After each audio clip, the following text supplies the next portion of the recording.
بسم الله الرحمن الرحيم. ازيكم يا احلى متابعين؟ عاملين ايه؟ تعالوا نعمل البقسماط بطريقة سهلة وبسيطة. والعيش اللي بيفيض عليكي من البيت هتستخدميه، وهتبقي عارفة ان انتي بتعملي حاجة نظيفة، وهتبقى سعرها بسيط، وفي نفس الوقت عارفة ان هي نظيفة وموجودة عندك من العيش اللي فايض عليك. هتاخدي العيش تحتفظي بيه اللي بيفيض عليكي طبعا في التلاجة لحد ما بتكوني معاكي حبة كده يستاهلوا يكونوا حلوين ان انت تقدري تخرجي منهم كمية من البقسماط. بتاخديها تنشريها في الشمس، وبعدين بتكسريه بالشكل اللي احنا شفناه.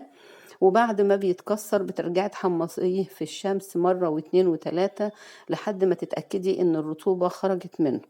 بعد كده بتاخديه على المطحنة، وبتطحنيه بالشكل اللي احنا شايفينه ده.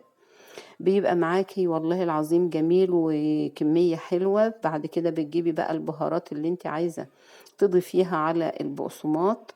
انا هنا جايبة كركم وملح وشطة وكمون. عايزة تضيفي برضو مكعب مرق الدجاج ما فيش مشكلة. عايزة تستغني عن البهارات كلها وتسيبيه كده من غير ما تبهريه، برضو ما فيش مشكلة.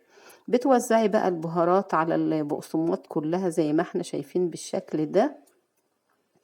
وبتستخدميها بقى في ان انت تضيفيها على الكفتة، البرجر، مثلا تعملي الكفر للكفتة برضو في نفس الوقت.